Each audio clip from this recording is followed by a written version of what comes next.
बरं, आता आपण जरा मेट्रोकडे वळूया. मेट्रो देखील आता जीवनवाहिनी होत चालली आहे. खरं तर मेट्रो एक रिलीफ घेऊन आलेली आहे मुंबईकरांसाठी. कारण जो मुंबईकर हा रेल्वेने धावत होता किंवा BSTसाठी बऱ्याचशा लाईनमध्ये उभा होता, त्याला एक रिलीफ म्हणजे मेट्रो ही सध्या मुंबईकरांसाठी आलेली आहे. मेट्रो 3चा समावेश झालेला आहे. मुंबईमध्ये सध्या केवळ 4 मेट्रो ह्या कार्यान्वित आहेत मार्ग. मेट्रो 2B, मेट्रो 4, मेट्रो 6 या सगळ्या प्रकल्पांना अनेकदा मुदतवाढ दिली गेलेली आहे. तर हे पूर्ण कधी होणार? हे बघा, 356 किलोमीटरच्या मेट्रोचं काम सुरू आहे. काही त्या ठिकाणी कार्यान्वित झालेले आहेत, कमिशन झालेले आहेत, काही प्रगतीपथावर आहेत.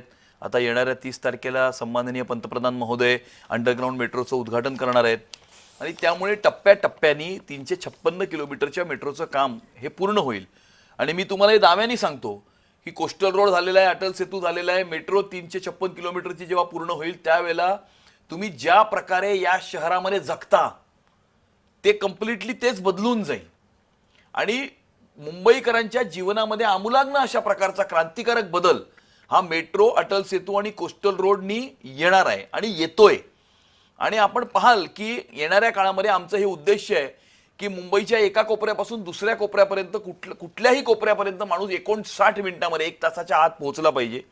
आणि रेल्वे, BST, मेट्रो ही सर्व पब्लिक ट्रान्सपोर्टेशन सिस्टम्स एका तिकिटावरती आणण्याचा आमचा उद्देश आहे.